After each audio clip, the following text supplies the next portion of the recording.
episode proves that sometimes the most powerful thing in politics is where you draw the line. Hello, everyone, and welcome back to Beyond the Bill Number, the podcast where we go way past the headlines and into the legislative weeds, so you don't have to. I'm Sarah. And I'm Stephen. And today we've got a story that somehow manages to be about procedure, politics, constitutional law, and also the future control of the US House. So, light stuff, really. Really easy listening. Nothing controversial at all. No, as usual. Not a bit controversial. Just a statewide referendum that could ripple all the way to Washington. Ah, yes, these statewide referendums that we've been seeing in the last year that can ripple all the way to Washington, especially for the midterms coming up here in November. Yes, absolutely. And of course, this one, less about gerrymandering. We haven't got sort of salamanders here. It's more about lobsters. So I don't know how that'd be called. What would that be called? Jerry lobstering? It's, gerstering. Gerstering? That sounds a little bit more better. Doesn't quite work. It's still just as crazy. So, I mean, we've spoken about this before, but let's just remind everybody how weird, deeply, deeply weird it is that in the United States, you allowed the legislators to design their own districts. So rather than having the voters selecting their politicians, you have the politicians selecting their voters. It's nuts, and nobody else does it that way. The interesting, constitutional reasons why that is the case, but it's still crazy and it still needs to change. Yes, it is really crazy. And I think this is something that is particularly timely to talk about because I've been seeing a lot of discourse online of people just being so confused why nobody's worried about their seat and they're just going up for their seat and it's no big deal, especially people who are in the House.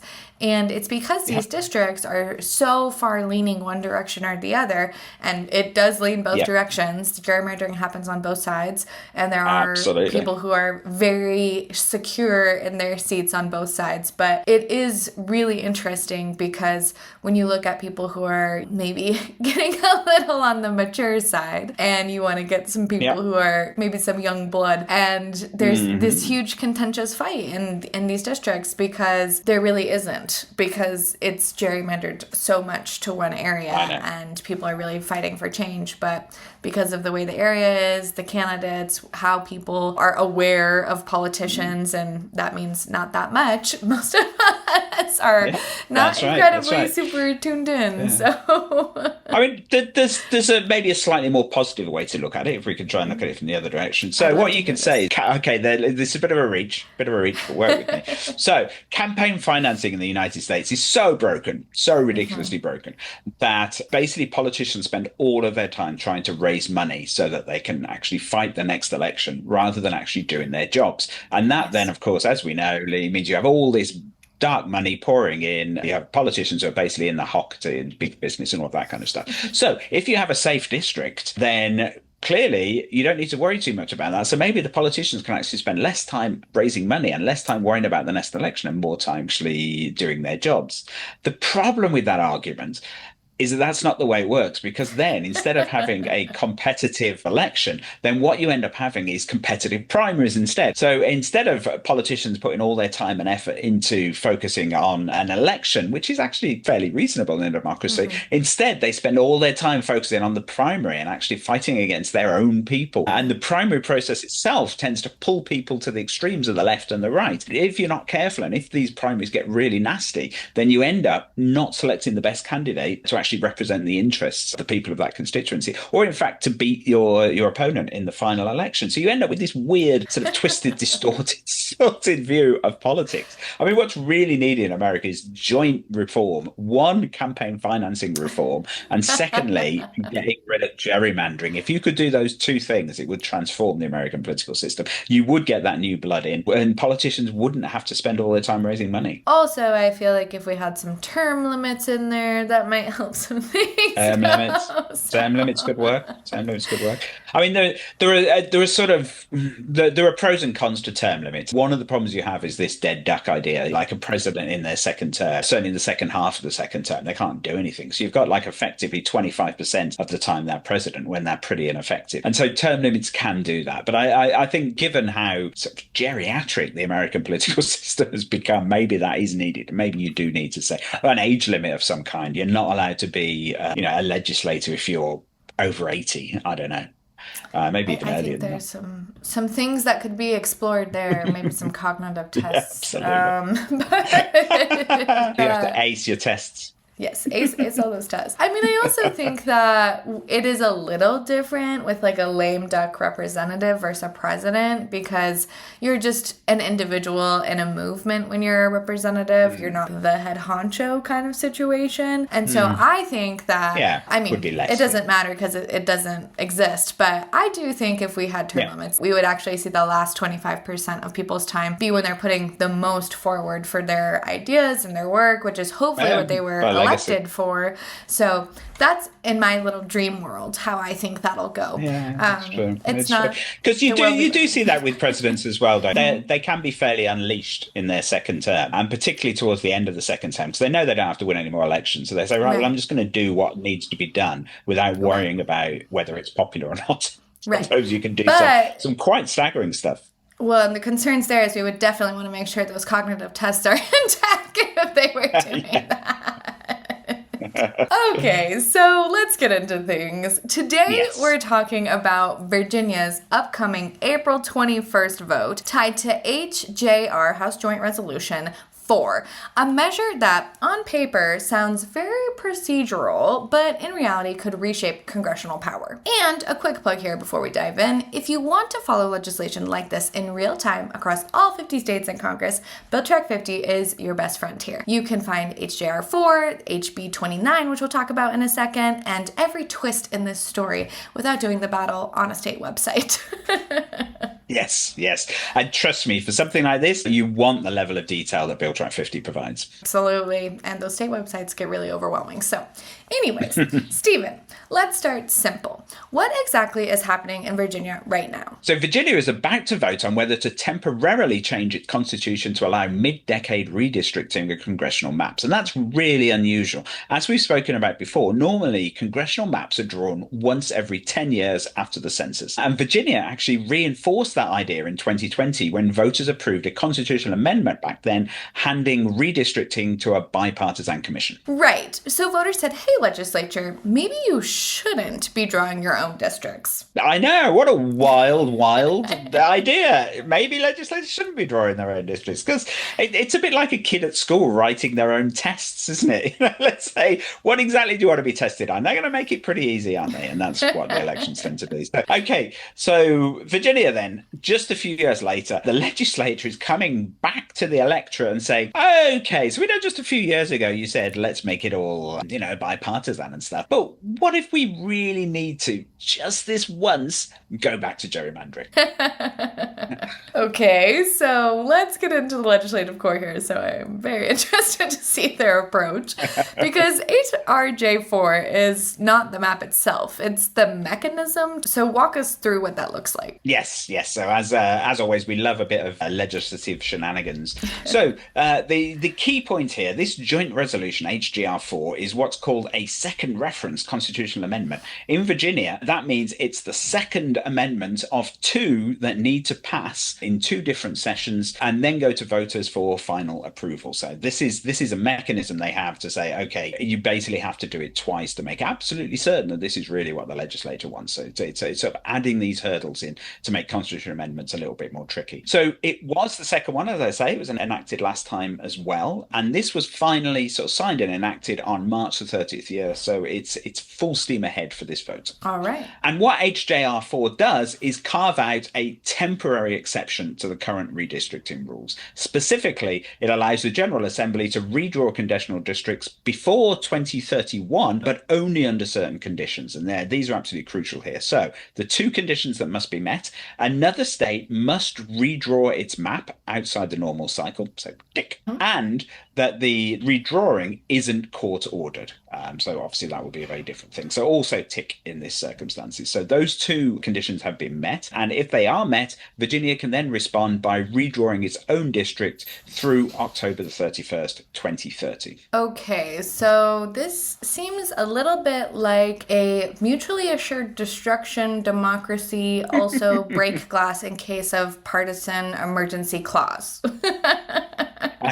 Yes, absolutely. And that's how supporters do frame it. It's an emergency escape hatch. Okay, but the real action here is in some other legislation, House Bill 29, right? Yes, that's right. And this is where things get very, very concrete because House Bill 29 is the actual congressional map. And that's already passed the legislature and has already been signed by the governor as well. So it's ready to go. But, and this is very crucial, it only takes effect if voters approve the HJR4 constitutional amendment. Okay, so HJR4 equals permission. House Bill 29 is the actual redraw. So voters aren't just deciding on process, they're indirectly deciding on whether this specific map goes into effect. Yes, exactly. And when you look at the numbers, the stakes become very clear. So let's have a look at Virginia's current congressional delegation. So you have 6 Democrats, you have 5 Republicans, which is, broadly speaking, reflective of the partisan split across the state. So fair enough. Under the proposed map, however, Democrats, if the election goes their way, could have the advantage in 10 of 11 districts. Okay, that is not subtle. No, not even a little. This isn't just a tweak, it is transformational. It's really indicative of the fact that the maps weren't gerrymandered before. They were quite fair. And so as soon as you start gerrymandering, you can do all sorts of stuff, as the Democrats have done here, to really skew it in their favor. Okay, so let's dig into that a bit because this is where redistricting gets both fascinating and honestly slightly surreal. Yes. And the geography tells the story. So under the proposed map, the 5th district shifts from a South Side Charlottesville mix to something heavily centered around Richmond. The 6th district combined areas like Roanoke, Charlottesville, and Lynchburg into a new coalition seat. The 7th district, which is interestingly nicknamed the Lobster District, stretches across rural Virginia but draws most of its population from northern Virginia. Okay, and the Lobster District sounds like something you'd order, not vote in. And this kind of very interesting map is actually where gerrymandering came from because the very first map that was done in this way looked like a salamander, and it was done by a man named gerrymander. So that's why at the top what were we in? We were in gerstering now. Gesturing, yes, or lobster mandering or something. Yeah. Yes. So it illustrates a serious point there. These districts aren't just lines on a map. They determine which communities are grouped together and whose voices actually carry weight. And sometimes those communities are connected by shared interest and sometimes by shared voting patterns. This isn't happening in a vacuum, though.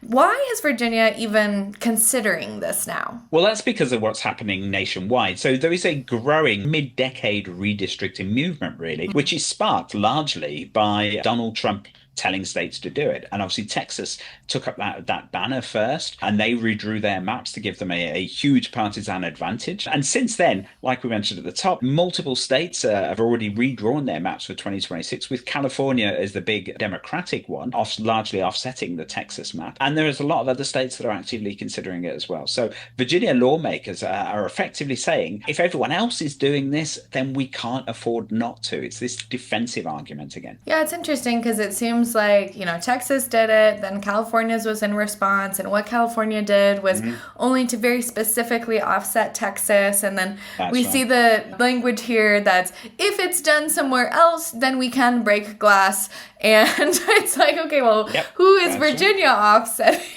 and can we draw those direct correlations there? So, all right, so, honestly, this just seems like legislature peer pressure, but with congressional seats. So let's talk about the messaging battle here. It is incredibly fascinating. Yes, it is. And the two arguments, the sort of the campaign literature and stuff that goes out there. If you're in Virginia, I'm sure you'll be very familiar with all of this now. That it's 2 different universes, not even 2 different worlds in terms of how they describe what's going on here. So it really comes down to 2 words, both fairness and, of course, gerrymandering. So supporters of this argue, and in fact, the wording of the Constitutional Amendment itself states that this would restore fairness, which is an odd argument to use when you are moving from a fair map to what most people, I think, would agree is completely unfair to give Democrats this massive advantage in Congress, even though that's not the sort of the percentage of the vote they get. So they do say it restores fairness. I think they're looking on a more national level. And it protects Virginia from being disadvantaged, and it is temporary. It does have to be approved by voters, which You could argue in other states, particularly in the Republican states, that's not the case. Opponents, though, argue that this is textbook gerrymandering. It's overriding the will of the people. It's overriding that 2020 reform that voters have already approved. And of course, opponents who are largely Republicans are having a sort of selective amnesia and not worrying too much about what's going on in other Republican states, because obviously those arguments could be used just as equally in other states, such as Texas. Now, the Supreme Court of Virginia has allowed this vote to proceed, even though there are sort of legal challenges underway, but it said that the underlying legal questions can be resolved afterwards. So even if the voters approve HDR4, the amendment could still face legal hurdles, and this map's implementation could be delayed or further challenged. Okay, so voters are being asked to approve something that might still end up in court. Yes, absolutely. So a rare case where the legal process is running alongside the democratic process. So, of course, if this constitutional amendment fails, then all the legal challenges stop. But if it succeeds, then they will push forward. Okay, so let's talk strategy here, because this may come down to turnout. Yes, as a lot of elections do. And this is where things get really unpredictable. Because remember, this is just a random vote in the middle of April. It's off season. People may not be aware of it. So it's very, very difficult to predict what the turnout will be like. But polling shows that voters generally like the idea of the reform, but they also do like the current system as well. And they aren't always consistent when both of those two ideas collide. And meanwhile, while the supporters of the amendment have a massive fundraising advantage, early turnout data does suggest that Republican-leaning areas are showing up more. And that's what you'd understand, really, because obviously the Republican-leaning areas are the ones that they're effectively going to be disenfranchised, because while they're majority Republican, they're going to end up with Democratic representatives in most cases there. So you can understand they'd be quite angry. So just as in California, they're likely to turn out more. The question is, though, are the Democrats also going to turn out and actually push this over the line? All right, so that kind of seems like this is a nightmare scenario where the measure really relies on high Democratic turnout. We don't know if that's going to happen. So let's zoom out. What is this vote really about? Well, officially, it's about whether Virginia should temporarily allow mid-decade redistricting in response to other states. But politically, of course, as always with these things, it's about something much bigger. So should a state that embraced independent redistricting pause that system for strategic reasons? Is this self-defense or opportunism? And then, of course, there's the political nature. Obviously, there's an enormous backlash against some of the stuff that President Trump has been doing. So is this going to be a referendum on Trump's leadership or the Republican Party more generally? It's really hard to say. So it's an interesting fight. It could really go either way. Okay, so put differently, is this a shield or just a better designed sword? Yes, absolutely. And, of course, it depends which way politically you lean as to what you might think. Okay, Stephen, give us the bottom line here. Okay, so if voters approve HGR4, HB 29 goes into effect. Virginia gets a new congressional map through 2030. The balance of power in the House could shift, but if voters reject it, or in fact it then later gets kicked out through legal challenges, the current map stays, the independent commission process remains untouched, and we'll see what happens in the midterms. Okay, so either way, this is a perfect example of why tracking state level legislation really matters. Absolutely. Something that starts as a procedural resolution, HDR4, can end up reshaping national politics. And that's exactly why we use tools like Bill Track 50 here and why they exist. Whether you are trying to track constitutional amendments, redistricting fights, or just trying to understand what your state legislature is up to, it's all there. And if you live in Virginia, get out and vote on April 21st, whichever way you decide to vote yes or no. Get out and do it. Make your voice count. That is why we are living in this democracy. And that is all for today's episode. So if you enjoyed this deep dive, or if you now have strong opinions about lobster-shaped districts, we've done our job. Yes, absolutely. So we'll be back next time with another piece of legislation that matters more than it first appears. Until then, stay informed. Maybe keep an eye out on Virginia and on these types of movements in other states. And don't forget to like and subscribe.